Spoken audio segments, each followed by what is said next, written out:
Одна из главных особенностей кризиса в том, что человек не сразу понимает, что это кризис. И вот почему это происходит.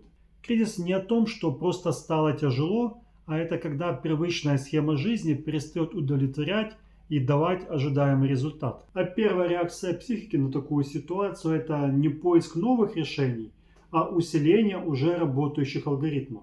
Если раньше помогало больше стараться, вы начинаете стараться больше. Если привыкли терпеть, начинаете терпеть еще сильнее. Кому помогает контроль, начинает контролировать еще жестче. Проще говоря, в начале кризиса человек не меняет новую стратегию, а просто увеличивает дозу старой. И главная ошибка в том, что снаружи человеку кажется, что нет никакого кризиса, надо просто собраться и еще сильнее поднажать.